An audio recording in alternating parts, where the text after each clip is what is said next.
파운드리 업계의 3나노미터 반도체 시대가 열렸습니다. 반도체에 그려진 회로의 폭이 3나노미터 수준으로 얇아졌다는 뜻인데요.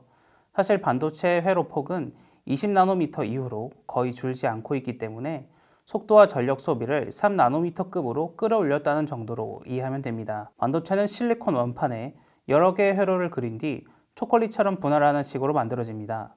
때문에 회로가 얇아질수록 한 공정에 많은 반도체를 찍어낼 수 있어 반도체 기업의 이익도 커집니다.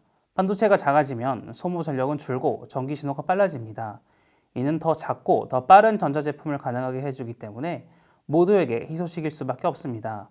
2022년부터 삼성전자와 TSMC 모두 3나노미터 반도체 양산에 들어간다고 밝혀 새로운 시대가 열리는 듯 했습니다.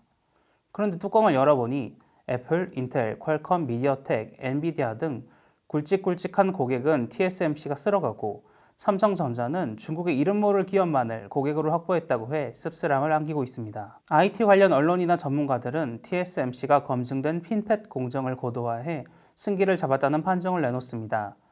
기존 기술을 고도화해 3나노미터급 성능은 물론 가격과 품질까지 챙겼다는 겁니다. 반면 삼성전자는 성능 측면에서는 진보한 GAA 팻 공정을 구현하는 데까지는 성공했지만 가격과 품질을 잡기까지 시간이 더 걸릴 것으로 업계는 보고 있습니다. 잠시 핀팻이나 GAA 팻이 무슨 뜻인지 알아보면 둘 다 반도체 회로를 그리는 3차원 디자인이라고 생각하면 됩니다. 실리콘 원판에 전기 회로를 어떤 식으로 그리고 전기 흐름을 껐다 켰다 할 스위치는 어디에 놓을지를 그려둔 것이죠. 초창기에는 반도체 회로를 2차원 평면에 그렸는데요. 업계가 소형화를 거듭해 회로폭이 20나노미터로 줄어드니까 전기 흐름을 제어하기가 어려워졌다고 하네요. 그래서 이때부터는 단순히 크기를 줄이는 것이 아니라 반도체를 3차원으로 쌓아 올리면서 성능을 확보하는 쪽으로 선회했습니다. 최근까지 글로벌 반도체 업계가 채택해온 3차원 디자인이 핀팻입니다. 기존의 2차원 평면 회로를 3차원 요철 형태로 세운 뒤 이것을 게이트로 감싼 구조입니다. 회로와 게이트가 닿는 면적이 넓어지면서 제어 능력이 향상됐고 모양이 물고기 지느러미 같다고 해서 핀팻이라고 부릅니다. 하지만 이 핀팻도 반도체 성능이 10나노미터 수준이 되자 한계를 드러냈고 새로운 디자인이 필요해졌는데요. 반도체 업계가 핀팻을 대체하기 위해 채택한 다음 주자가 바로 GAA 팻입니다. GAA 팻은 실리콘 회로 바닥을 브릿지 형태로 띄우고 다음 이를 게이트가 360도로 둘러싸 접촉 면적을 넓힌 형태입니다. 접촉 면적이 넓기 때문에 앞으로 등장하게 될 2나노미터나 1나노미터 수준의 성능도 제어할 수 있다고 하네요. 2차원보다는 복잡하지만 소재를 쌓아가기만 했던 핀팻과 달리 GAA 팻은 텅 빈 공간을 구현해야 해 현실적으로 가능한가 하는 생각마저 듭니다. 실제로 세부 공정을 살펴보면 이건 반도체가 아니라 작은 건물을 짓는 수준인데요. 원판 위에 실리콘 결정을 화학적으로 돋아나게 해 형태를 잡고 필요 없는 부분은 가스로 녹여가면서 다리 형태를 빚습니다. 마지막에는 원자 수준으로 얇은 절연층을 씌워야 하고요. 여기에 10억 분의 1 나노미터보다 작은 100억 분의 1 옹스트롬 수준의 공정을 처리할 수 있는 장비가 필요해서 비용이 많이 들고 불량률도 높다고 합니다. 삼성전자는 수율 관련 정보를 공개하지 않지만 업계는 이 공정의 수율이 10에서 20%에 불과할 것으로 추정합니다. 이와 비교해 핀팻 공정을 고도화한 TSMC는 3나노미터 공정의 수율이 80%라고 밝혔습니다. 이것이 사실이라면 두 회사가 경쟁이 전혀 되지 않는 상태인 것이죠.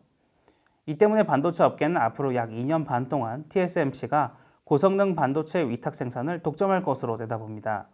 2년 반이라고 하는 이유는 TSMC도 2025년부터 GAA 팻 공정으로 넘어가 2나노미터 반도체 양산에 도전하기 때문입니다. TSMC가 GAA 팻으로 갈아타는 시점까지 삼성전자가 신공정을 얼마나 가다듬느냐가 두 회사의 운명을 가릴 것으로 보입니다. 이렇게 삼성전자가 몇 년을 통째로 날릴지도 모르는 승부수를 거는 까닭은 파운드리 시장을 둘러싼 시장 환경이 바뀌고 있기 때문일 것입니다. 글로벌 파운드리 시장은 지금까지 언급해온 대만의 파운드리 전문기업 TSMC가 주도하고 있는데요.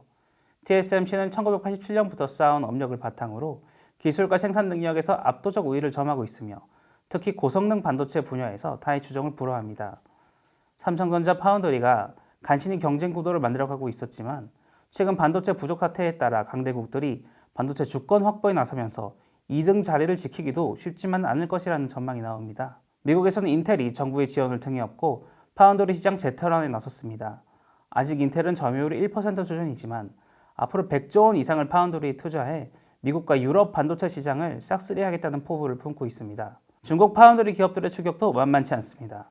중국 정부는 2025년까지 반도체 자금률 70%를 달성한다는 목표로 반도체 기업들을 지원하고 있는데요. 2022년 1분기에는 중국 파운드리 기업들의 글로벌 점유율 합이 처음으로 10%를 넘어서면서 파운드리 업계의 경종을 울렸습니다. 1등이 아니면 안 되는 시대가 오고 있습니다. GAA 팻 공정을 남들보다 일찍 자기 것으로 만들겠다는 삼성전자의 계획이 성공한다면 후발주자의 추격을 따돌리는 것은 물론 거인 TSMC를 역전하는 발판이 되줄지도 모릅니다. 이재용 삼성전자 부회장은 2019년 메모리 반도체에 이어 시스템 반도체에서도 1등을 하겠다고 공언한 적이 있는데요. 이 말이 현실이 될 수 있을지 지켜봐야겠습니다.